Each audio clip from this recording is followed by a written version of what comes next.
In the heart of the Balkans, street food encapsulates a rich tapestry of flavors and traditions.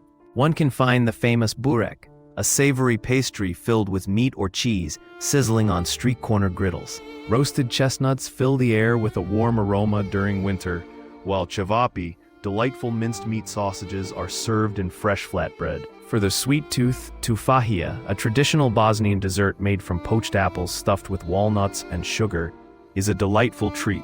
Each city, from Sarajevo to Belgrade, proudly showcases its own specialties, making the Balkans a street food paradise waiting to be explored.